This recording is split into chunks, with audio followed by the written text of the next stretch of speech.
Assalamualaikum warahmatullahi wabarakatuh. Waalaikumsalam warahmatullahi wabarakatuh. Gimana kabarnya anak-anak? Sehat semua? Sehat. Alhamdulillah. Baiklah, sebelum kita memulai pelajaran pada hari ini, ada baiknya kita berdoa terlebih dahulu agar ilmu yang kita dapatkan pada hari ini bermanfaat dan diberkahi oleh Allah Subhanahu wa taala. Berdoa dimulai. Berdoa selesai. Hadir semua? Hadir. Oke. Kemarin Ibu memerintahkan kalian untuk membaca bab tentang jamur.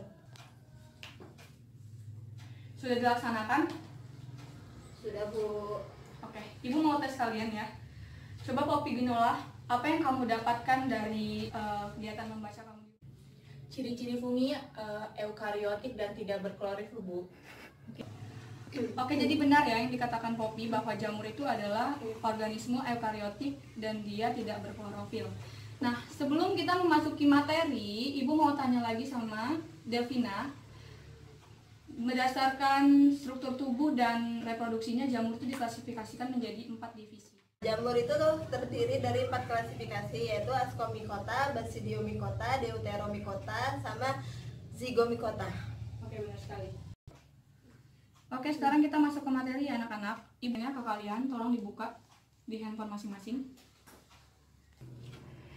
Oke, dimulai dari ciri dan karakteristik jamur. Udah dibuka slide-nya?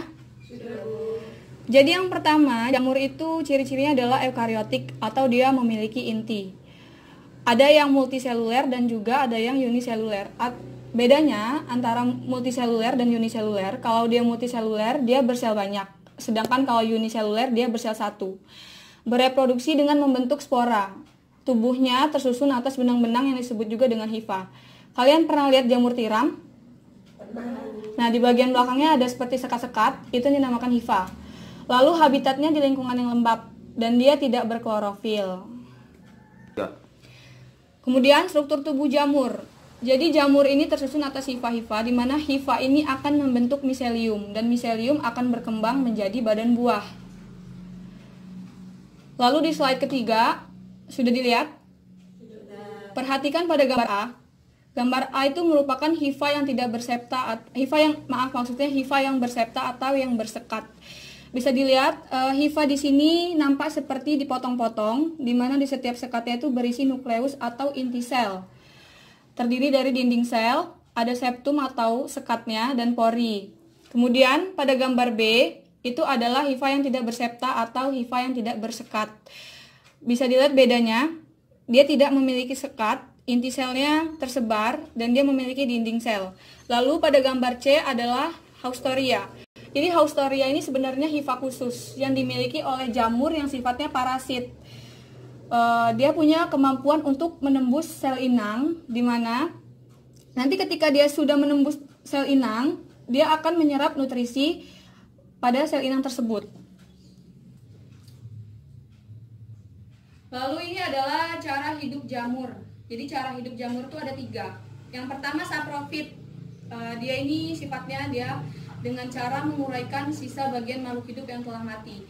Kalau kalian pernah lihat kayu yang sudah mati, itu kan ditempelin sama jamur, ditumbuhi sama jamur. Nah, itu adalah bentuk dari saprofit si jamur. Jadi dia menguraikan organisme yang sudah mati tersebut sebagai sumber nutrisinya. Kemudian bertindak sebagai parasit. Seperti yang Ibu katakan tadi, bahwa jamur memiliki haustoria atau hifa khusus yang bisa menyerap nutrisi dari sel inang. Dan yang terakhir adalah simbiosis, itu pada lichen atau lumut kerak yang suka menempel pada batang pohon berwarna hijau.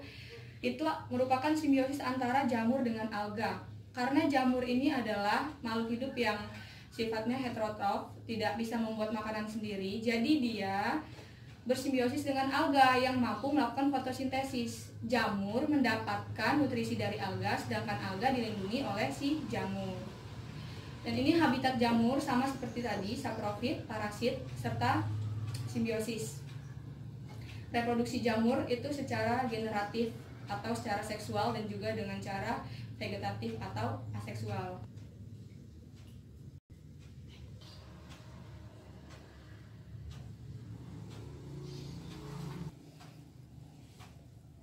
Sampai sini jelas anak-anak? Apakah ada yang mau ditanyakan, Ibu? Ya. Bu mau nanya, bedanya jamur sama tumbuhan apa, Bu? Oke. Bedanya jamur sama tumbuhan ya? Ya. Jadi jamur itu bukan golongan tumbuhan, tapi sebenarnya dia itu adalah tumbuhan tingkat rendah. Kenapa? Karena jamur itu belum memiliki akar, batang, dan daun sejati. Jadi akarnya masih sangat sederhana berupa rhizoid, dan dia juga tidak berklorofil. Kalau tumbuhan kan berklorofil, makanya dia bisa membuat makanan sendiri, sedangkan jamur tidak. Itu bedanya. Paham, Delvina? Paham, Bu. Oke, kita masuk ke klasifikasi jamur. Yang pertama ada zygomicota. Ciri-cirinya hifa tidak bersekat, hidup di darat, di atas tanah, atau pada tumbuhan dan hewan yang telah mati. Dia bereproduksi dengan membentuk zigospora yang terdapat dalam zigosporangium dan dihasilkan dari persatuan dua gametangia. Reproduksinya seksual melalui konjugasi, peleburan hifa jantan dan hifa betina, lalu dengan aseksual yang menggunakan spora dan sporangium. Contohnya Rhizopus oryzae untuk membuat tempe. Tahu tempe kan? Tahu. Lalu ada Ascomycota. Ciri-cirinya hifanya bersekat, berinti banyak. Lalu dia memiliki alat pembentuk spora yang disebut juga dengan ascus. Bentuk askokarpnya diantaranya seperti mangkok, bola tanpa ostiulum, berbentuk botol dengan leher dan punya ostiulum. Lalu dinding selnya mengandung selulose dan tidak mengandung kitin. Ada yang bersifat parasit, ada juga yang bersifat saprofit. Reproduksinya secara seksual atau generatif dan juga secara aseksual, vegetatif. Contohnya itu pada Saccharomyces cerevisiae untuk pembuatan tape, roti, dan alkohol. Lalu yang ketiga ada jamur Basidiomycota. Kalau untuk jamur Basidiomycota sendiri, ini merupakan jamur makroskopis atau jamur yang berukuran besar. Hifanya bersekat, mempunyai tubuh buah. Basidiokarpnya sebagai tempat tumbuhnya basidium, dan di dalam basidium dihasilkan spora basidium yang disebut juga dengan basidiospora. Contohnya ada Volvariella volvosea atau jamur merang. Itu biasanya digunakan untuk bahan tambahan makanan. Lalu yang terakhir ada Deuteromycota. Sebenarnya Deuteromycota ini bukan merupakan klasifikasi yang sebenarnya. Namun untuk menggolongkan jamur yang belum kita ketahui cara reproduksi seksualnya, itu digolongkan ke Deuteromycota. Ketika sudah ditemukan cara reproduksi seksualnya, baru dia bisa digolongkan ke Zygomicota, Ascomycota, atau Basidiomycota. Dan selanjutnya ada peranan jamur. Peranan jamur tuh yang pertama ada yang menguntungkan. Contohnya di bidang pangan, untuk pembuatan kecap misalnya, itu ada Aspergillus wenti. Di bidang kesehatan ada Penicillium notatum untuk pembuatan pil antibiotik. Dan yang peran merugikan, itu ada Candida albicans, itu penyebab sariawan dan keputihan. Lalu ada Ustilagomedis atau jamur api, itu menyebabkan rusaknya tanaman jagung. Biji jagungnya terlihat di gambar bahwa biji jagungnya itu mengalami pembengkakan dan seperti terbakar warnanya. Oke, Ibu ada video. Oke, di sini Ibu ada video tentang reproduksi jamur. Kalian perhatikan dengan seksama ya. Nanti Ibu bakal bagi LKS ke kalian. Berdasarkan sel penyusunnya, reproduksi jamur terbagi menjadi dua jenis, uniseluler dan juga ada multiseluler. Jamur uniseluler berkembang biak secara seksual dan seksual. Secara seksual, jamur uniseluler membentuk tunas untuk menghasilkan keturunannya. Tunas tersebut akan melepaskan diri dari induknya, lalu akan menjadi individu baru yang mirip dengan induknya.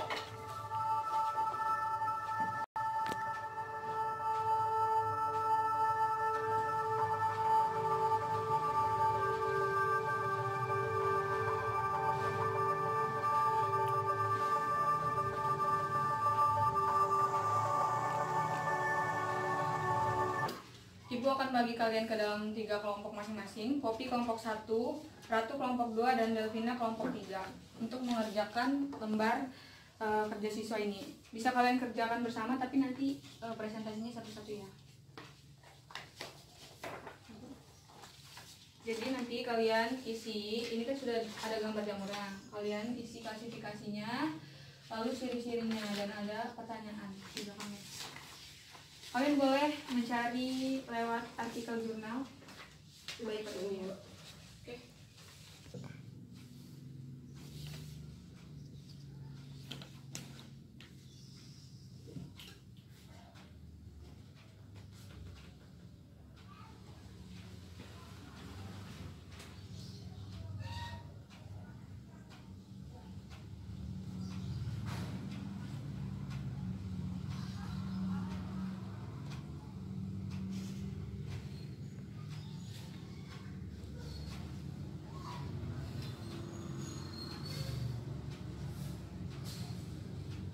Gimana Poppy bisa? Bisa, Bu. Nanti di sini ditulis ciri dan peranannya ya. Iya, Bu. Oke.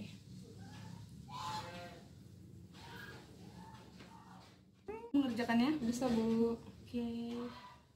Bu, tabel 2, Bu. Ini diisi ciri-cirinya ya, Bu? Ya sama peranannya ya, jangan lupa. Kalau dia peranannya negatif ya ditulis aja nggak apa-apa. Baik, Bu. Gimana? Udah selesai anak-anak kerjanya?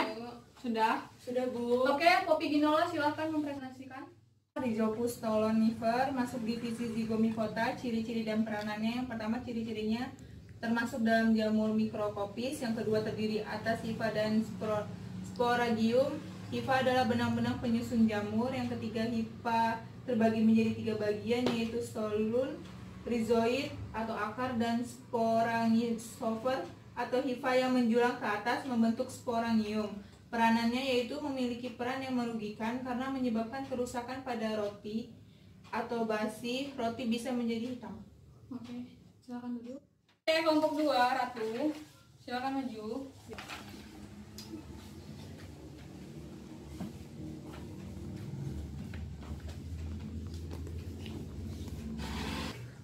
Nama jamur Saccharomyces cerevisiae. Termasuk dalam divisi Ascomycota. Ciri-cirinya: yang pertama, merupakan jamur mikroskopis. Yang kedua, bentuk ascocarp, di antaranya bentuk seperti mangkok atau apotesnum, bola tanpa ostium, plastotesium, berbentuk botol dengan leher dan punya ostium atau critesium. Yang ketiga, dinding sel mengandung glukan dan selulose, tidak mengandung kitin. Yang keempat, bersifat fakultatif anaerob. Yang kelima, hidup di daerah mengandung gula. Perannya sebagai agen fermentasi pada pembuatan tape. Yang nomor 3 yaitu nama jamurnya Auricularia auricularia. Termasuk dalam divisi Basidiomycota. Ciri-cirinya: yang pertama, merupakan jamur makroskopis. Yang kedua, memiliki tubuh buah. Yang ketiga, permukaan tubuh buah bagian halus dan mengkilat. Bagian bawah tubuh berbulu halus dan mengandung banyak spora. Yang keempat, tubuh buah duduk atau bertangkai, pendek. Bentuknya seperti daun telinga manusia, berwarna coklat. Perannya: yang pertama, sebagai bahan tambahan dalam makanan. Yang kedua, melancarkan peredaran darah. Udah? Sudah. Ya, kasih tepuk tangannya ke temennya. Kelompok 3, perwakilan kelompok 3. Baik, Bu. Adel. Oke, silakan Davina. Jadi nama jamurnya itu Microsporum caneus. Kingdomnya itu dari fungi, divisinya itu Deuteromycota, kelasnya itu Aerothymicota, dan ordonya itu Onigenales. Familinya Antrodermataceae dan genusnya Microsporum. Ciri-ciri jamur ini merupakan jamur mikrokopis dan dia itu membentuk koloni putih. Nah, ciri-ciri selanjutnya: memiliki dinding sel yang tebal dan kasar.